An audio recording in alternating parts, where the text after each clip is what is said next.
Bon, on va évoquer dans la bonne humeur, parce qu'on a quand même démarré dans la bonne humeur ce matin, les métiers de demain, ce qui nous attend dans la prévention, la sécurité. On va explorer un peu les pistes avec donc 4 intervenants. Bon, Angelica, grand témoin, on va en discuter après, hein, mais nous avons avec nous donc Anne-Caroline Pocot. Bonjour Anne-Caroline, donc vous êtes auteure et prospectiviste. On va évoquer avec vous les métiers du futur. Vous travaillez beaucoup sur ces nouvelles notions, ces nouvelles tendances. On va en parler dans quelques instants. À votre droite, Florent Lacour. Bonjour, vous êtes consultant en organisation, formateur et coach en management pour le groupe Interface. Voilà, et on va évoquer avec vous toutes les nouvelles tendances que vous décelez, vous, en tant qu'intervenant dans les entreprises. Denis Maillard, bonjour. Vous êtes directeur de la communication et de la stratégie pour le groupe Technologia. Et Angelica Mlesco, bonjour. Vous êtes responsable du bonheur ou Chief Happiness Officer, comme on dit en anglo-saxon. Et vous nous parlerez un peu de votre approche auprès des entreprises et tout ce que vous pouvez leur apporter. Bien, première chose, je me tourne vers Anne-Caroline. Alors, dans votre habitude de la prospective et dans cette étude de demain, qu'est-ce que vous voyez comme grande tendance pour les métiers de demain? Alors, les grandes tendances pour les métiers de demain, ce que je montre là, c'est 60% des métiers que les collégiens vont exercer n'existent pas encore. Donc, de ce fait, ça pose un problème. C'est-à-dire comment on met en place une formation, quel type de compétences on forge. Viens dans le micro, Anne-Caroline. Ouais. Quel type de compétences. Ah oui, c'est beaucoup mieux. C'est peut-être aussi, c'est peut-être une compétence de demain, comme ça, savoir parler dans un micro correctement. Bon. Alors, j'en étais où? Oui, je parlais effectivement des problématiques liées à l'absence de connaissances des métiers de demain. Jusqu'à maintenant, on avait en fait une gestion prévisionnelle des emplois. C'est-à-dire, on tirait effectivement d'hier ce qui allait se passer demain. Aujourd'hui, on ne peut pas savoir. La seule façon effectivement de pouvoir visualiser les métiers de demain, c'est de se baser sur les innovations existantes. C'est-à-dire, c'est un peu les innovations constituent comme un tableau pointilliste, avec toute une série de choses qui sont en train d'apparaître. Et quand on regarde un tableau pointilliste, selon effectivement qu'on le regarde de près ou de loin, on voit apparaître des choses différentes. Et donc c'est plutôt un peu ça, c'est-à-dire c'est plutôt de dire, comme on ne peut pas prévoir les métiers de demain, ce qu'on peut effectivement faire, en revanche, c'est les inventer. Et si on les invente, au moins que ce soit tout le monde qui puisse les inventer. Donc c'est un peu la démarche sur laquelle on a travaillé en atelier beaucoup pour pouvoir constituer les métiers de demain. En plus de ça, autre chose, il faut aussi nommer les choses, parce que quand on nomme les choses, elles commencent à exister. Tous les métiers, tous les services, on est effectivement, quand on va les nommer, ils vont commencer à prendre de la... Alors là, je commence effectivement, le premier métier, c'était bonneteur. Alors, bonneteur, c'est peut-être parce qu'en fait, il y a une tendance en ce moment de vouloir mettre un peu de bonheur dans l'entreprise. Quand on parle effectivement de chef happiness, là, d'abord happiness, personne en France, pour vous, ça veut dire quoi? Il y en a certains, ça veut dire joie, il y en a d'autres, ça veut dire bonheur, il y en a d'autres, ça veut dire bien-être. Du coup, effectivement, le jonglage avec les mots anglais, comme ça, ah là là. Donc en fait, je pense qu'il y aura sans doute un responsable du bonheur en entreprise. Donc Angelica, vous allez nous donner après votre perception et puis votre quotidien aussi, ça sera intéressant. Alors bien-être, c'est ce qu'on a vu juste avant. C'est sans doute celui qui va mettre en place des dispositifs bien-être et santé dans l'entreprise. Alors ça peut être effectivement du sport, ça peut être du bien manger, mais surtout aussi peut-être des dispositifs permettant d'être plus ouverts, plus dans l'échange, plus dans la communication. Après, alors le zéro teaser, je pense qu'effectivement, aujourd'hui on est un peu dans une espèce d'ambition de vouloir par exemple faire zéro déchet. Et peut-être que demain, c'est un peu ce qu'on voit apparaître, c'est d'imaginer qu'on va avoir zéro stress, zéro risque, et donc d'aller plutôt effectivement vers quelque chose qui va vers ça, c'est-à-dire donc on pourra avoir des zéro teasers. Alors peut-être qu'effectivement là, le mot quand on le lit, il est peut-être pas très très performant, mais rien n'interdit de reprendre le concept et de changer, d'imaginer un autre mot. D'ailleurs, vous avez peut-être une idée comment pourrait être nommé celui qui, le responsable du zéro risque dans l'entreprise? Non, bon, le no-risk man, le no-risk, le sans risque. Le quoi? Oui, Rickless, bon, c'est déjà ça fait penser. Vous allez après nous envoyer des petits mots comme ça, on va vous faire jouer après sur le numéro qu'on a mis en place par SMS. Comme ça sera intéressant d'avoir votre nuage de mots, votre perception. On regarde après maintenant, on a l'entraînavailleur. Le spécialiste du sport en travaillant. Ah. Le trampoline, quand même, c'est assez audacieux, je dois dire. Le tapis roulant encore, mais alors le trampoline... Je pense qu'aussi, dans les nouveaux métiers, le côté émotionneur, c'est-à-dire on a de plus en plus de visions où on voudrait capter toutes nos émotions. Et peut-être que demain, l'émotionneur verront effectivement, quand il y a un public comme là, je verrai effectivement moi, si je commence à vous ennuyer, parce que vous avez... et du coup, il y aura peut-être, je sais pas, un indicateur qui fait que passe à autre chose et tout. Non, mais autre chose, c'est-à-dire que les émotions... Le bracelet qui envoie une petite décharge, il y a l'émotionneur qui est là en régie qui a dit attention, faut y aller. Oui. L'imprévisibilité. Je pense qu'aujourd'hui, on est dans un système extrêmement complexe où l'imprévu, il rentre complètement dans l'entreprise. L'imprévu... Imprévisibiliticien. Oui.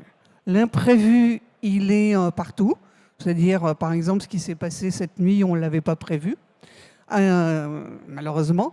Je pense que dans l'entreprise, ça va être une donnée avec laquelle on va jongler demain. Alors, sur ce, quand je parle de ces métiers-là, ça, c'est des métiers... Mais la principale chose sur ces changements, c'est que tous les métiers sont revisités par le numérique, ça c'est clair. Il n'y a pas un métier de demain qui ne sera pas revisité par le numérique. Il y a des nouveaux métiers qui viennent effectivement de la gestion du numérique, c'est-à-dire la création de l'enregistrement, le stockage, le traitement de toutes ces données, de ce qu'on appelle aujourd'hui le big data. Je pense que les autres changements viennent aussi du vieillissement de la population, de l'environnement, des nouvelles effectivement recherches. Entre autres, aujourd'hui, on a de nouveaux métiers qui vont apparaître liés au génome. Ça peut être effectivement des responsables du recrutement, c'est-à-dire demain, est-ce qu'on va recruter sur un génome? Ça va être aussi peut-être demain énormément de choses qui vont se passer parce que la recherche par rapport au cerveau commence réellement à se faire. Jusqu'à maintenant, on ne connaissait rien du cerveau. On va commencer un peu l'exploration. Du coup, je crois qu'effectivement, il y aura de nombreux nouveaux métiers aussi dans ce secteur-là. Très bien. C'est vrai qu'on peut faire un petit parallèle très récent avec le community management. C'est un métier qui a éclos il y a peut-être même pas 10 ans à peine. Et avant, on n'avait même pas cette notion-là. Il est venu, il s'est imposé. Maintenant, dans les boîtes, il y a beaucoup de community managers. Ça semble normal et évident, mais c'est un métier qui s'est installé en quelques années seulement. Et c'est vraiment, ça prouve que ce que vous dites va se vérifier, qu'il y a beaucoup de métiers qui vont naître comme ça au fil de l'eau avec l'usage finalement des technologies et des... Alors Angelica, ouais. votre réaction directe là, puisqu'on évoque notamment ce métier de Chief Happiness Officer, je vous entendais dire, il y a 30, vous êtes 30 peut-être en France actuellement à faire ce job? Oui, tout à fait, Jacques. Trentaine de Chief Happiness Officer en France aujourd'hui. À savoir que j'ai un scoop aujourd'hui à vous délivrer, Jacques. Le bonheur au travail, ce n'est pas un gros mot. Et je prends même le pari que ce sera possible dans les entreprises de demain. Donc pour aujourd'hui, effectivement, agrémenter un petit peu le thème des nouveaux métiers de demain, le Chief Happiness Officer a vraiment un rôle à jouer dans l'entreprise, à savoir qu'il est l'intermédiaire avec le management et les salariés, mais également, j'aime bien dire le terme de liant, pour pouvoir faire effectivement la passerelle entre les acteurs de l'entreprise, mais également les professionnels du bien-être. C'est vrai ce que disait, ça rejoint la thématique de la santé qu'on a traité juste dans la table ronde d'avant. J'ai décidé d'être heureux parce que c'est bon pour la santé, disait C'est Voltaire. bon pour le travail maintenant. J'ai décidé d'être heureux parce que c'est bon pour le travail, peut-être demain. Et bien peut-être qu'on peut prolonger cette phrase de Voltaire exactement en disant tiens, c'est bon pour le travail également. On fait un petit tour de table comme ça, après on va revenir sur les thématiques. Florent Lacour, donc, vous avez des exemples clients peut-être à nous donner. Vous, dans le consulting, le conseil que vous faites auprès des entreprises, quelles grandes tendances vous avez décelées les derniers temps de métiers qui pourraient émerger comme ça demain? Qu'est-ce que vous avez remarqué comme manque? Il manque peut-être des petits liens. Vous parlez Angelica, de liens. Ça peut être justement des métiers d'interconnexion entre des groupes. On le voit beaucoup, entre deux services, il nous faudrait cette personne-là pour coordonner ça. Et tout d'un coup, le métier se crée. Le community manager, typiquement, ça a été ça, quoi. Ça a été pour faire le... alors pour le coup, merci de cette question que je n'ai pas préparée. Non, mais sinon, vous pouvez faire une autre réponse à une question que je vous poserai après tout à l'heure. Non, c'est pas ça, c'est que, ce à quoi je suis confronté le plus, c'est pas vraiment des manques de métiers, c'est plutôt l'inverse. On est plutôt dans le fait de supprimer des fonctions et des postes, et donc de trouver et d'inventer et de combiner des fonctions pour résoudre des problèmes. Donc j'ai plutôt l'impression, pour répondre à votre question, que à part peut-être community manager, le bonheur, enfin des postes de ces zones-là, on est plutôt sur des réductions. J'identifie pas des nouveaux aujourd'hui, des nouvelles fonctions au regard de ma pratique. J'identifie des nouvelles. Ce que je peux dire d'intéressant peut-être par rapport au débat sur les métiers de demain, c'est plutôt la combinaison, par exemple autour de l'espace de travail, où effectivement on fait rentrer au quotidien dans l'entreprise, par exemple des designers. Des ergonomes. Mais ça c'est pas nouveau en fait, c'est pas nouveau, mais où on va combiner un designer avec un graphiste, et puis éventuellement on va combiner avec un community manager. Mais moi aujourd'hui, quand je suis venu sur les métiers de demain, j'étais aussi sur les enjeux pour les salariés ou les collaborateurs qui vivent plutôt une pression, ils vivent les choses plutôt sous l'angle de la pression. Et justement, quelle fonction on pourrait inventer par rapport à cette pression? Donc ça, c'est un début de réponse. Mais je suis désolé, mais je sèche sur la question. Alors, quels métiers disparaissent? Peut-être on n'est pas forcément de votre côté. Vous n'avez peut-être pas vous décelez pas forcément les métiers qui vont émerger demain. Par contre, lesquels aujourd'hui sont un peu sur une voie de garage où on dit tiens, lui, on n'a plus forcément besoin. Vous avez des fonctions comme ça qui sont un peu mises de côté aujourd'hui parce qu'on les trouve moins importantes qu'avant. En fait, je trouve que le sujet, c'est plutôt comment on transforme les impacts des évolutions de type automatisation et numérisation du travail, dématérialisation. Moi, je vais parler de choses assez concrètes. Il n'y a pas très longtemps, j'ai accompagné la dématérialisation d'un service. Et en effet, on est plutôt sur la transformation des métiers que dans la suppression de fonctions. Mais c'est vrai que si on reprend la question de l'introduction des robots, il y a peut-être quelque chose à inventer comme métier qui serait un médiateur robot. Ah mais ça arrive. Robot humain, voilà. Ah, il y a cette notion de médiation, mais c'est plutôt ça que je vois. D'accord. Denis Maillard, donc vous accompagnez les entreprises dans tout ce qui est risque lié au travail, physique et psychique. C'est un peu votre cœur de métier. La qualité de vie au travail, pour vous, c'est crucial, c'est central. Dans tout ce qu'on vient d'évoquer, on tourne quand même autour du bien-être, de l'environnement, de donner des bonnes conditions de travail. Parlez-nous un peu de votre quotidien. Est-ce que vous avez ressenti les derniers temps sur vos missions? Oui, effectivement. Je crois que c'est cette question de qualité de vie au travail et cette question, comme on le disait, ou comme Anne-Caroline Pocot le disait, sur le bien-être, moi, j'ai toujours un peu de mal à parler de bonheur parce que c'est une notion assez subjective. Mais toutes ces questions-là, aujourd'hui, elles sont au cœur de ce que moi je nomme une lassitude nommée travail. C'est-à-dire que ce à quoi on est confronté dans la pratique. Alors, Technologia, c'est un cabinet qui fait de la prévention des risques liés au travail. Donc, on intervient beaucoup, souvent un peu en pompier, sur des organisations où les gens ne vont pas forcément très très bien. Et toute notre, donc ce qu'on appelle les risques psychosociaux, alors il y a les risques physiques, mais il y a aussi beaucoup les risques psychosociaux. Et qu'est-ce qu'on constate? C'est une lassitude vis-à-vis du travail. Et par rapport à ça, si on veut anticiper sur ce que seront, ce que peuvent être, ce que pourront être les métiers de demain, il faut voir, je crois, les tendances qui sont face à nous. Je crois qu'on a 3 tendances. Je vais reprendre le langage de la sociologie américaine. Il y avait un sociologue américain dans les années 50-60 très connu qui s'appelait Hirschman, et il disait on a 3 attitudes possibles face à un événement. Il disait c'est exit, voice, loyalty.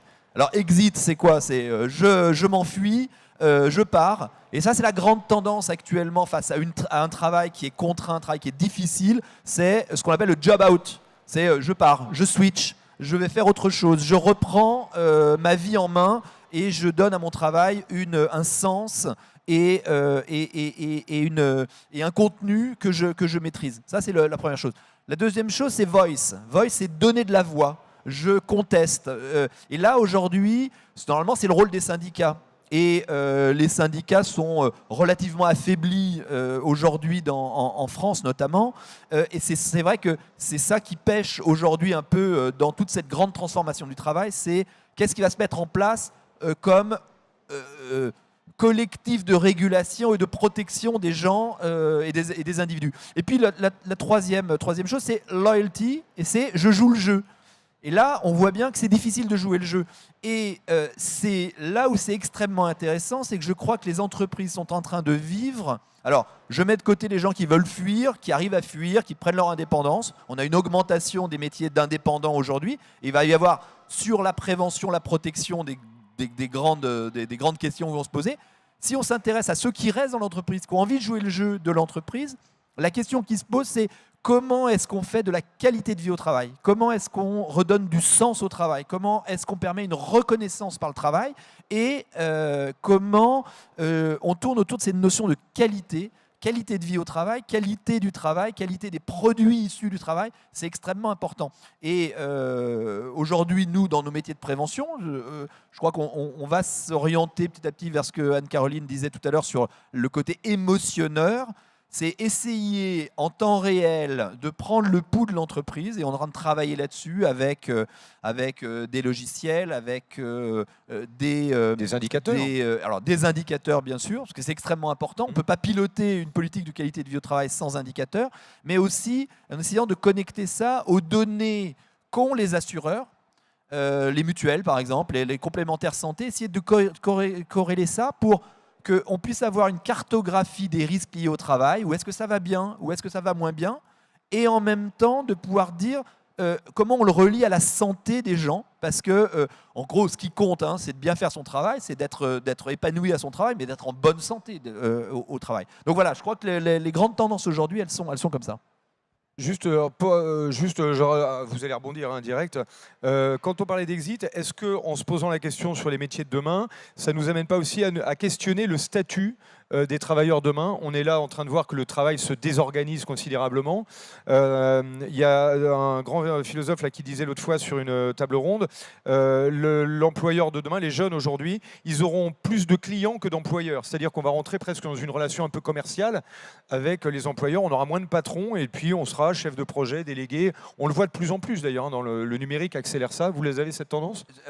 Complètement. On a tout à fait cette tendance. Je crois qu'aujourd'hui, la transition numérique dans laquelle on entre abaisse les coûts de transaction entre les individus et les organisations, qui permet aujourd'hui de se dire on peut être indépendant. Il y a des coûts de transaction, d'intermédiation qui sont beaucoup plus faibles. Ça, c'est la première chose. Et la deuxième chose, c'est la question du salariat. Alors, moi, je ne crois pas à la disparition du salariat, mais je crois plutôt à la multiplication d'activités. On peut être salarié, on peut être indépendant, on peut être auto-entrepreneur, on peut être en portage salarial. On peut multiplier ces choses-là pour, comme je le disais tout à l'heure, essayer de se reprendre du pouvoir d'agir sur sa propre vie et sur son propre travail. Mais c'est vrai que alors, pardon, j'ai fait une digression et je ne sais plus exactement où est-ce que j'en étais sur cette question. En tout cas, toujours est-il que la question, oui, c'est la question du salariat. C'est-à-dire que c'est la question de savoir est-ce que le contrat de travail aujourd'hui, il est plus protecteur, moins protecteur, il rend plus libre, il rend moins libre qu'un contrat commercial. Et c'est ça que chacun aujourd'hui est en train d'arbitrer. Alors, il y a ceux qui l'arbitrent dans leur tête en disant ah, j'aimerais bien partir, puis il y a ceux qui le font réellement. Enfin, je crois que ça travaille un peu tout le monde. Après, moi, ce que je vois, je m'intéresse beaucoup à la protection des nouveaux indépendants. Et là, on va tomber sur la question de la prévention des risques professionnels. Faites l'expérience, je ne sais pas si vous utilisez les services de livraison de repas à domicile par des mecs en vélo qui paraissent super bien. Moi, j'essaye de discuter avec eux quand je les croise. Posez la question, est-ce que vous avez eu un accident? Est-ce que vous êtes tombé en vélo? Est-ce que tous, mais à 90%, ils répondent ah ouais ben, c'est dur de circuler dans Paris, c'est difficile, et puis il pleut, et puis alors les mecs ne peinent pas leur clignotant. Mais qu'est-ce qu'on fait pour la prévention des risques professionnels pour ces gens-là qui sont indépendants? Et là, c'est extrêmement difficile parce que dans une entreprise, on a des collectifs, on a des CHSCT, on a du droit, on a des choses comme ça. Pour les personnes qui sont indépendantes, c'est compliqué et il va falloir que, en tout cas pour nous, pour nos métiers, où on intervient dans des entreprises, des grandes entreprises, essayer de voir comment est-ce qu'on peut aussi s'intéresser à ces indépendants. Caroline, vous avez envie de dire un mot? Oui, parce que moi aussi, j'interroge aussi les coursiers. Et l'autre jour, j'ai interrogé un coursier. Et en fait, il me dit, moi, je suis coursier et je suis aussi vidéaste. Et puis, je travaille aussi dans une entreprise comme comptable. Et en fait, c'était un slasher, comme on appelle ça aujourd'hui. C'est-à-dire quelqu'un qui fait plusieurs activités en même temps. Et je pense que ça aussi, c'est une vraie tendance. C'est-à-dire pas avoir... Hier, effectivement, on n'avait un seul choix, c'est-à-dire on va dans une entreprise, on fait un seul boulot. Aujourd'hui aussi, on peut peut-être en faire l'un, l'autre, peut-être aussi faire des travaux sur lesquels on gagne sa vie et d'autres où on gagne de l'argent, qui sera un peu différent. Puis ça peut changer au fil du temps. Et ça, je pense que c'est une tendance émergente. Oui, qu'on a déjà dans certains pays. Après, je vous donne la parole à Angelica. Je me rappelle d'un ami qui vit en Grèce, là déjà il y a 10-15 ans. Il y a des pays où les gens ont deux vies. Le matin, ils sont chauffeurs de taxi, ils font la sieste l'après-midi, le soir, ils sont serveurs. Il y a vraiment un cumul comme ça de fonctions qui est un peu permanent. Angelica, est-ce qu'on peut revenir sur justement peut-être ce changement de parcours? Vous avez travaillé, vous, dans l'événement. Et puis après, vous avez décidé de vous mettre à votre compte. C'est un peu ce que disait Denis tout à l'heure, de ce changement de parcours. Et puis, tout d'un coup, vous êtes... après indépendante, parlez-nous un peu de ça. Et effectivement, le fait d'être dans l'événementiel, déjà, ça m'a amené à travailler avec les entreprises au niveau de leurs besoins d'appartenance, de cohésion d'équipe. La seule chose que j'ai constatée, c'est qu'un séminaire annuel, tous les bénéfices sont effectivement sur quelques semaines et tout se perd dans la durée. Et ayant aussi des affinités, des développements personnels. Donc, quelque part, c'était une continuité. Pour moi, si vous voulez, je vois très bien l'événementiel comme un accompagnement dans le bien-être, puisqu'on peut travailler avec des intervenants, des coachs, avec des sophrologues, des conférenciers pour amener le bien-être en entreprise. Donc, pour moi, c'est une évidence. Et ce poste, aujourd'hui, répond exactement à mes compétences. Et aussi ce côté humain, parce que je pense que dans ce métier, on ne peut pas le faire si on n'est pas à l'écoute des autres, si on n'a pas cette sensibilité et si on ne veut pas prendre soin des autres. Voilà, donc c'est vrai qu'aujourd'hui, en entreprise, ce qui est très compliqué, c'est de trouver un poste en CDI. Donc, par la finalité des choses, c'est soit on devient auto-entrepreneur, soit éventuellement on fait le partage salarial, ce qui nous permet d'avoir un début d'activité et on voit si la sauce prend. J'ai fait un mailing de 7000 contacts sur la région parisienne. J'ai contacté les dirigeants d'entreprise, les DRH et les responsables de communication. On va dire les 3 axes qui permettent de faire quelque chose en entreprise, qui sont des décisionnaires. Sur les 7000 contacts que j'ai donc envoyés sur ce fameux mailing, j'ai eu, on va dire, une vingtaine de réponses. Certains m'ont déjà dit, voilà, c'est pas à l'ordre du jour. Il y en a peut-être 5-6 qui m'ont dit on a déjà quelqu'un, responsable qualité au bien-être au travail. Donc après, les postes, le titre évolue, mais quelque part, on est dans le même état d'esprit. Et j'ai 6 rendez-vous qui se sont profilés pour une rencontre, voir pourquoi, ça interpelle, qu'est-ce que c'est que ce nouveau métier, comment je peux aujourd'hui leur apporter quelque chose, sachant que certains sont déjà dans le programme du changement. Donc, quelque part, je peux les accompagner aussi avec toutes mes connaissances, parce que c'est vrai que ça fait quand même 3 ans que je fréquente tous salauds confondus. Vita Elia en faisait partie, c'était un des premiers qui avait lancé le bien-être au travail. Et c'est vrai que le fait d'être sensibilisé par les besoins aujourd'hui de l'humain, du coup, ce métier a toute sa place dans l'entreprise. Faut-il que les dirigeants aient envie de faire quelque chose, qu'ils soient conscients que le bien-être est important. Il faut savoir qu'aujourd'hui, un salarié qui est heureux est 2 fois moins malade, et 6 fois moins absent, et 9 fois plus loyal. Donc, comment retenir les talents? Les faire venir, c'est une chose, mais faut-il les retenir? Et je crois que c'est l'enjeu aujourd'hui de l'entreprise. Gérer, il y avait Pascal Pic qui disait récemment le travail du DRH demain, ça sera plus d'attirer et de gérer les talents, ça sera de les garder et de les épanouir. C'est-à-dire qu'on est dans une phase un peu supérieure. C'est bon, mon entreprise, elle est attractive ou pas, mais en tout cas, il faut que je les garde parce qu'il faut éviter ce phénomène d'exit qu'on peut avoir où je me suis lassé, on n'a pas fait attention à moi, j'ai mieux ailleurs, je m'en vais. Donc, il va falloir les garder et ça passe probablement par l'épanouissement, d'où le rôle que vous pouvez apporter en apportant du bien-être et peut-être plus que du bonheur. Vous préférez en tant que Chief Happiness Officer, vous parlez plus souvent de bien-être ou de bonheur? C'est vrai que le mot bonheur fait un peu bisounours. Le mot bonheur fait un peu peur. Ouais. Et l'idée aujourd'hui, c'est surtout d'amener les gens à prendre conscience qu'ils ont la possibilité de pouvoir quelque chose qui a du sens. Oui. Je pense qu'aujourd'hui, les gens, ils cherchent à avoir du sens dans ce qu'ils font, quelle que soit la tâche, et surtout les rendre également uniques et importants. La valorisation de l'humain passe par là, c'est la base de l'entreprise. Chaque maillon a son importance, d'où le fait que, si vous voulez, le Chief Happiness Officer va avoir la possibilité de voir chaque département, chaque individu, et voir là où ça pêche pour pouvoir trouver des solutions ensemble. Et c'est vrai qu'aujourd'hui, il y a des ateliers de co-développement, de communication non violente qui interviennent pour aider dans le management, pour qu'on arrête d'être dans cette subordination et qu'on arrive enfin vers le participatif et le collaboratif. Très bien dans l'épanouissement. Florent, un mot. Et après, Florent, justement, allez-y. Puis après, j'ai une question à vous poser. Justement, je me suis réveillé tout d'un coup, là, grâce à Angélica. Merci Angélica, c'est super. Non, mais c'est vrai que tout à l'heure, j'ai peut-être pas été très présent sur votre question. Non, en fait, par rapport au futur, par rapport au métier de demain et par rapport au métier de demain de la prévention des risques.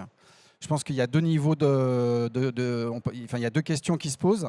Il y a une première, c'est par rapport au futur du travail, justement, c'est est-ce que aujourd'hui on peut définir et identifier les risques du futur, donc, et les préparer. C'est-à-dire, est-ce que le préventeur des risques professionnels peut déjà maintenant se dire je vais préparer le monde de demain en me disant il y a des tendances qui arrivent et comment je vais être en logique prévention des risques.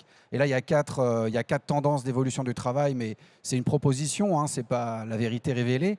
Mais c'est vrai qu'il y a tout ce qui tourne autour du virtuel, de la distance. Donc ça, c'est un premier élément. Donc avec la notion de distance et de virtuel, il y a à la fois du côté positif, du côté obscur, du côté lumineux de la force. On a la capacité à faire du télétravail, du travail à domicile, etc., qui est plutôt vécu positivement par les salariés ou les collaborateurs. Mais il y a aussi le côté isolement. Donc voilà, on peut voir déjà un premier truc. Une deuxième tendance qui serait plutôt tout ce qui tourne autour le co-quelque chose, le collaboratif, le co-développement, le la co-décision, le co-quelque chose, quoi. C'est-à-dire le collectif. Tout ce qui se fait ensemble. Alors positif, on partage, on est ensemble, mais aussi il y a un effet d'hyperactivité, d'hyperagitation, d'hyperconnexion. donc risque.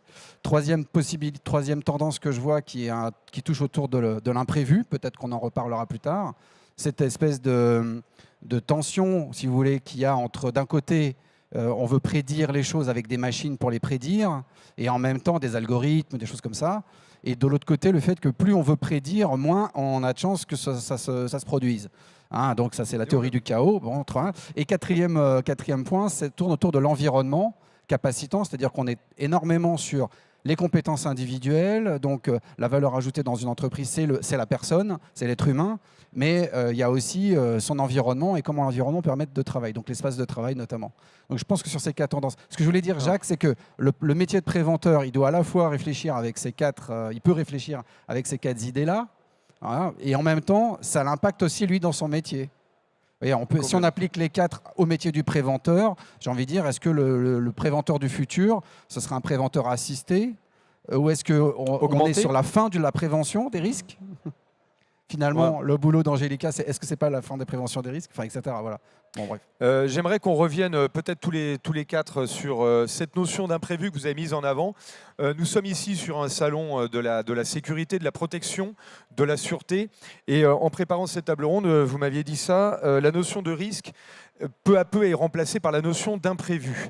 Alors, on est sur un salon où tous les acteurs ici essaient de contrer le risque par tous les moyens, comme vous dites, avec de la prévention, avec de l'analyse. Donc, on va border un peu tous les risques. On l'a vu avec le BTP, on va mettre des chaussures spéciales. Cette notion de risque, elle a été travaillée depuis un siècle de façon forte et nous amène à une situation où on encadre quand même beaucoup de risques. Et finalement, le danger ou la surprise vient moins aujourd'hui des risques, mais plus de l'imprévu, comme on a eu cette nuit par exemple, où tout le monde est dans un sens, et tout d'un coup, hop, on nous tape sur l'épaule, regarde, c'est lui. Ah, on n'avait pas prévu. Et du coup, le responsable de l'imprévu, est-ce que ça peut être un métier de demain? J'ai déjà eu l'exemple dans une grande chaîne de distribution. Ils avaient un gars qui était spécialisé, enfin responsable des urgences. Ouais. Tiens, en Chine, il y a eu un problème majeur, on ne s'y attendait pas, le lait est contaminé, c'est à toi de jouer. Oui, alors, dans un livre qui n'est pas encore paru, non, mais par exemple, on pourrait imaginer la création d'un nouveau poste qui s'appellerait le directeur de l'improvisation. Et ce n'est pas du tout pour rigoler, parce que ce n'est pas de l'improvisation théâtrale. Hein, c'est pas ni l'improvisation théâtrale, ni l'improvisation musicale. C'est le fait que de plus en plus aujourd'hui, nous rencontrons des situations qui sont de moins en moins connues et qui arrivent avec une vitesse de plus en plus importante. Si vous voulez, si vous raisonnez, vous pouvez dire tout ce qu'on travaille en routine, c'est des situations connues et on a le temps, ou en tout cas on sait qu'on va pouvoir régler ça. À l'opposé de ça, vous avez ce qu'on pourrait appeler des imprévus, mais je ne parle pas des urgences, je parle des imprévus, c'est-à-dire des situations urgentes et inconnues. Et ce qui me fait dire ça, c'est plutôt la notion d'improvisation. C'est-à-dire que ce qu'on a travaillé avec quelques collègues, c'est le fait que de plus en plus, il y a une dimension qui n'est pas suffisamment révélée, c'est qu'au travail, nous improvisons. Et c'est-à-dire, nous prenons des décisions en même temps que nous agissons dans des situations inconnues. Et cette partie-là n'est pas forcément révélée, identifiée, reconnue, et par le management et par les organisations. Et d'ailleurs, on a tendance à dire, quand on est professionnel, hein, on dit la sécurité, ça ne s'improvise pas. Je veux dire, on a tendance à dire ça. La sécurité, ça ne s'improvise pas. La prévention des risques, ça ne s'improvise pas, etc., etc. On prépare, on anticipe. Et c'est juste, et c'est vrai. Mais il se peut que, étant donné la dimension chaotique de l'arrivée de la survenue d'événements qu'on ne peut pas identifier au préalable, le préventeur des risques va devoir peut-être travailler dans des temps plus courts. C'est peut-être le préventeur agile, le préventeur à moyen terme. Voilà, excusez-moi, je suis peut-être un peu long, mais c'est simplement pour dire que dans les normes AFNOR, dans les normes qualité, qui sont un peu des normes, des référentiels dans la sécurité et les risques, et la prévention des risques, vous savez, il y a la notion d'événement, d'aléa, de risque et d'imprévu. Et on a tendance à dire l'imprévu, c'est un aléa non identifiable. Peut-être qu'il faut raisonner avec cette idée-là pour se dire on ne pourra pas tout identifier comme accident ou comme maladie, contrairement à ce qui était dit précédemment, où on disait demain, on pourra maîtriser tout. Il n'y aura plus de maladie, il n'y aura plus de problèmes, il n'y aura plus de chômage, il n'y aura plus tout ça. Hein. Quand il n'y a plus de maladie, on en crée d'autres. Alors, Voilà. Denis Maillard, vous aviez envie de réagir et Oui. c'est super, vous n'êtes pas d'accord. En fait, j'ai cru que je n'étais pas d'accord, mais la conclusion m'amène à être d'accord et je vais pousser un peu dans ce sens-là.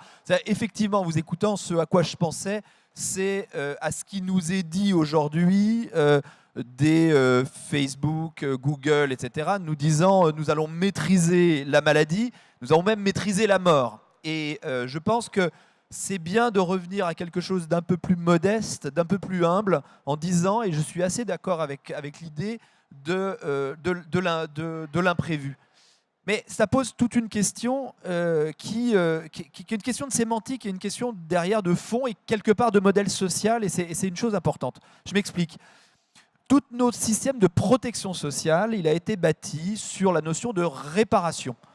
On paye une cotisation qui est assise sur les salaires parce qu'on a un certain nombre de risques qu'on peut prévoir, le risque vieillesse, le risque chômage. Alors, le risque chômage, on essaye qui n'arrive pas, mais néanmoins, et puis le risque maladie. Si on se met à parler de prévention, d'abord, la réparation, ça coûte cher, mais surtout, c'est parce que je crois qu'on change de monde et qu'on rentre dans un monde de l'imprévu. Et que l'imprévu, je pense que... Alors, c'est là où j'ai cru que j'étais pas d'accord, mais finalement, je pense qu'on va dire la même chose. C'est l'imprévu, ça se prévoit. L'imprévu, ça se prépare. Ça se travaille peut-être, non? Et l'imprévu, ça se travaille. C'est-à-dire qu'il faut être dans des dispositions, et c'est pour ça, et c'est tout le travail de la prévention, dans des dispositions qui vous permettent de faire face à l'imprévu. Si les risques se réalisent de toute façon, ou si on fait en sorte qu'ils ne se réalisent pas, le risque chômage et le risque vieillesse, c'est pas la même chose, même si on l'appelle risque. Néanmoins, c'est quelque chose qui se prévoit. Si on est dans l'imprévu, il faut se préparer à faire face à l'imprévu. Et ça, c'est une disposition d'esprit qui est tout à fait différente et qui remet en avant la notion de prévention. Et je pense que la notion de réparation, la notion de prévention, on passe d'un monde à l'autre. Et c'est ça dans le monde dans lequel on est en train d'entrer. Je voyais un monsieur là-bas, un officier. On va parler des pompiers cet après-midi. Bonjour. Est-ce que la notion, pour faire face à l'imprévu, est-ce que ça ne veut pas dire d'être toujours prêt quelque part? Est-ce qu'il n'y a pas cette notion-là? Oui. Are you ready? I was born ready. Oui, oui. Alors en fait, moi ce que je voulais juste... je suis d'accord avec Denis. À 100%, on est sur la société du risque, etc. Oui. L'État-providence, il est fondé là-dessus, etc. Non, ce que je voulais dire simplement, c'est que suite au 11 septembre aux États-Unis, suite aux attentats du 11 septembre, Oui. aux États-Unis, ils ont créé une école de la prévention des risques de terroristes. Et en fait, ils ont épluché pendant 2 ans l'ensemble des pratiques qui ont eu lieu pendant la survenue de cet événement dramatique. Et ils ont développé ce qu'on appelle ils ont développé pas un protocole, mais tout un travail sur les compétences improvisationnelles. Il s'agit pas, et donc, par exemple, vous avez ce qu'on appelle la rétrospection. C'est-à-dire que ça rejoint votre idée de toujours prêt. C'est-à-dire que pour le coup, d'être en capacité dans un temps très court à pouvoir se projeter une action et imaginer plusieurs scénarios, même celui qui n'est pas imaginable au moment T. Donc faire preuve de créativité dans un temps très court, alors que finalement nous sommes mobilisés par le drame qui nous arrive, quoi. Donc au-delà de ça, on peut extrapoler en disant qu'on peut identifier des mécanismes de compétences proches des compétences. Voilà, c'est plus des compétences. Anne-Caroline, comment vous qui travaillez beaucoup sur l'avenir, comment vous intégrez cette notion d'imprévu? Est-ce que voilà, dans la prospective, comment on intègre cette notion-là? Alors, quand on regarde ça, je pense qu'il faut regarder par rapport au passé. C'est-à-dire l'entreprise, dans le passé, c'était un système fermé. C'était un peu vivons heureux, vivons cachés.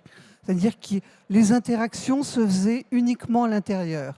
Aujourd'hui, on est dans un système totalement ouvert, totalement interconnecté, où tout est possible. C'est-à-dire que le moindre aile de papillon, puisque c'est ça le principe, peut complètement changer la donne. Et par rapport à ça, une fois qu'on le sait, je pense que c'est beaucoup plus sur un système d'agilité. Ce n'est pas parce que ça n'existe pas que ça ne va pas arriver. C'est le principe un peu du signe noir. C'est pas parce qu'on a vu toujours des signes blancs qu'il n'existe pas des signes noirs. Et c'est beaucoup plus cette formation et cette adaptation et cette conscience que tout peut arriver et que c'est pas si grave que ça si l'imprévu va arriver. Parce qu'il a toujours fait partie de la vie, l'imprévu, de toute façon. Simplement aujourd'hui, comme on disait, dans une structure un petit peu chaotique et mouvementée, il a tendance à arriver plus brutalement et plus rapidement qu'avant, quand on est dans quelque chose de plus posé, de plus maîtrisé à long terme. Angélica, vous avez envie de dire quelque chose? Pour rebondir à ce que vous disiez par rapport à l'organisation, clairement, on est confronté à l'imprévu en permanence. Tout est cadré, tout est organisé, tout est rentré dans les jolis tableaux Excel, mais sur le terrain, ça ne se passe pas comme on a prévu. Et c'est vrai que ce sont des métiers de l'événementiel qui nous apprennent à être réactifs, créatifs, à prévoir cet imprévu. Donc, quelque part, on trouve une solution. On n'est pas confronté à mon Dieu, qu'est-ce que je vais faire parce que je n'avais pas prévu. Non, c'est quelque chose qui fait partie de notre quotidien et c'est peut-être aussi un des métiers dans les top 10 qui est le plus stressant. Parce qu'on est toujours à l'affût, on est toujours en train de trouver une solution de dernière minute, un besoin, une demande, quelque chose qui n'a pas été anticipé même par le client. Ou sur place, il y a un souci au niveau des chambres, il y a un souci au niveau de la salle de réunion, etc. Donc il y a des métiers déjà aujourd'hui qui ont anticipé ce problème d'imprévu et qui le gèrent très bien. Donc c'est une question de compétence et je pense aussi de relations émotionnelles, enfin l'intelligence émotionnelle et relationnelle qui sera à développer. L'intelligence émotionnelle, Anne-Caroline, c'était dans les métiers de tout à l'heure, le gestionnaire des émotions, l'émotionneur, c'est une dimension qui va être importante, le relationnel et l'émotionnel, on le voit. Ce qui serait bien, Luc, on va pouvoir avoir peut-être le nuage de mots dans quelques temps, je le lance comme ça, non, on n'a pas encore. Bon, je vous rappelle, si vous voulez, pour terminer cette table ronde, on a encore quelques minutes, hein, mais vous avez le numéro qui va s'afficher 06 06 88 44 00. Vous pouvez envoyer, vous, un petit SMS en nous disant, tiens, quel métier vous voyez pour demain ou d'après tout ce qu'on a dit là, quelle notion vous semble importante, un gestionnaire des compétences, un improvisateur, qu'est-ce qu'on peut avoir comme métier? Donnez-nous un petit peu votre retour. On va parler livre deux minutes là, avec vous, Denis, parce que j'adore ce que vous avez mis en place. Donc, le prix du roman d'entreprise et du travail, c'est fun ça. Alors, on va peut-être le voir après à l'écran. C'est alors deux remarques. Je vais expliquer ce que c'est. Juste avant, pour rebondir sur ce que vous disiez tous les deux, mais vraiment en 10 secondes, il va falloir quand même, dans un monde d'imprévus, retrouver ce qu'on appelle des réducteurs d'incertitude, parce qu'on ne peut pas être tous en permanence en train de se dire il y a un truc qui va nous tomber sur le coin de la gueule, parce que sinon on s'épuise. Donc voilà, mais c'est ça ça va être intéressant. Mais alors, la deuxième chose, alors on parlait beaucoup de... Je vous ai amené un livre. Alors d'abord, c'est le lauréat 2014 du prix du roman d'entreprise et du travail. C'est un prix qui a été créé par Technologia. On s'est dit le travail est un peu invisible et il faudrait qu'on puisse le faire sortir de son invisibilité, notamment dans la littérature. Donc on a créé un prix qu'on remet chaque année, que le ministre du Travail remet chaque année à un romancier qui parle du travail. Et en 2014, on l'a remis à Thomas Coppet pour un livre qui s'appelle Potentiel du sinistre. Et en fait, c'est un roman qui décrit le travail d'un homme qui est un mathématicien, il est capable de prévoir, c'est un spécialiste des équations, et il travaille dans une grande compagnie d'assurance, et il décide qu'on va pouvoir finalement parier et faire une évaluation des risques sur les grandes catastrophes naturelles. Le problème des grandes catastrophes naturelles, c'est qu'on sait qu'elles vont avoir lieu, mais qu'on ne sait pas quand. Et donc son modèle est prêt, mais tout le monde lui dit, mais alors quand est-ce qu'on gagne de l'argent, parce que ton truc là, il ne se passe rien. Et donc il attend, et puis à un moment, il y a un ouragan qui se dessine, donc il suit la météo tous les jours, les tremblements de terre, les raz-de-marée, les ouragans, les machins. Puis il y a un petit ouragan qui est en train de se mettre en place, et c'est l'ouragan Katrina qui a dévasté la Nouvelle-Orléans, etc. Et là, on est face à la catastrophe du siècle. Donc d'un seul coup, sa compagnie gagne de l'argent, mais lui, il se met à se poser des questions sur qu'est-ce que j'ai fait et est-ce qu'il est possible de parier sur le potentiel d'un sinistre énorme. Et alors ça me permet de dire aussi, parce que dans les imprévus, parce que vous disiez tout à l'heure de faire face, il y a une place pour des gens dans le monde qu'on a décrit. Je ne sais pas si tu seras d'accord, Anne-Caroline, on se connaît, je la tutoie, hein, excusez-nous, mais je sais que ça ne se fait pas dans des non, conférences. surtout pas, on se vous voit quand même. Je ne sais pas si vous serez d'accord, Anne-Caroline, c'est les artistes. Parce que les artistes, c'est des gens qui mettent l'imagination à la première place et qui sont éventuellement capables d'imaginer un scénario qui va finalement que la réalité va imiter.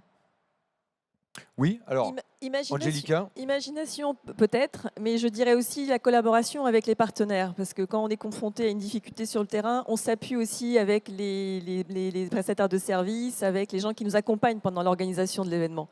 Donc quelque part, c'est aussi un travail en équipe. On n'est pas tout seul aussi face à l'imprévu dans de nombreux cas en tout cas. Alors moi, je pense que l'imagination, c'est la meilleure compagnie de transport du monde. Elle est sûre, désirable, recyclable et tout. Et en plus de ça, il n'y a aucun risque avec elle. Donc, oui. L'imagination est le moyen le plus rapide pour relier un point A à un point B, quoi, en fait. Le meilleur moyen de... un petit mot sur votre livre, Anne-Caroline, peut-être les 10 codes des métiers du futur. Alors, il y en a 100. On en a ou pas? Bon. 10 codes des métiers de demain. Donc... vous pouvez feuilleter, vous trouverez vos métiers de demain. Non, en fait, les métiers de demain, ce qui est intéressant, c'est d'imaginer par rapport à la formation. Souvent, on me pose la question, qu'est-ce qu'il faut faire pour avoir un job demain? Et je pense que par rapport aux jeunes, ce qu'il faut faire, c'est sans aucun doute avoir forgé plusieurs compétences. C'est-à-dire peut-être plusieurs cursus universitaires, des compétences personnelles et métisser tout ça. Parce que je pense que le travail demain, ce sera du métissage. On va faire un petit tour de table comme ça pour terminer. On m'indique qu'en fait les mots-clés sont passés dans le bandeau.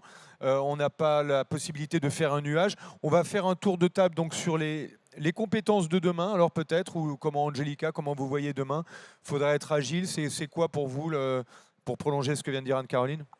C'est vrai qu'aujourd'hui, on a besoin de se former en permanence. Je pense que la clé de la réussite et de l'épanouissement personnel, c'est de continuer à apprendre, de ne pas se contenter à rester dans nos habitudes. On a peur du changement parce qu'on ne sait jamais où on va, mais finalement, l'inconnu peut être aussi quelque chose une belle aventure. Donc l'idée, c'est de pouvoir changer de métier assez souvent pour aussi se renouveler, pour aussi apprendre à se connaître, parce que quelque part, on cherche du sens à ce qu'on fait et on a envie de le partager avec les autres. Et quelque part, on a envie aussi de transmettre à ces jeunes générations qui arrivent qu'on peut avoir un épanouissement au travail et en étant aussi un bien avec les autres. Encore heureux. Heureusement qu'on peut avoir de l'épanouissement au travail. Florent, votre mot de la fin sur demain? Demain, c'est l'avenir. Non, ça va? Oui, c'est beau, c'est bien ça. J'aime bien ça. Ça a de la pêche. Non, c'est pas ça. C'est que non, mais moi, mon patron Olivier Charbonnier a écrit des bouquins sur. Il a tout un bouquin qui s'appelle Quelles compétences pour demain. Donc, je vais pas réciter le bouquin de mon patron, mais une pour rebondir sur ce que disait Denis tout à l'heure. Attention, de ma part, il n'y a pas d'angélisme sur la beauté de l'improvisation. C'est un déséquilibre entre ce qui doit être structuré et ce qui nécessite de l'improvisation. Et je pense que pour demain, moi j'ai envie de dire, une des compétences demain, ça va être d'intégrer, juste intégrer la notion d'improvisation au travail, au même titre que la structuration. Que ça soit, voilà, moi ça serait mon mot de la fin. S'il devait y en avoir un, ça serait celui-là. Avec joie aussi, si tu veux. Je peux mettre joie. Joie, c'est pas mal. Joie, c'est bien, parce que ça va bien avec ce que fait Angélica au quotidien. Le joyauteur. Caroline, oui. Un petit mot.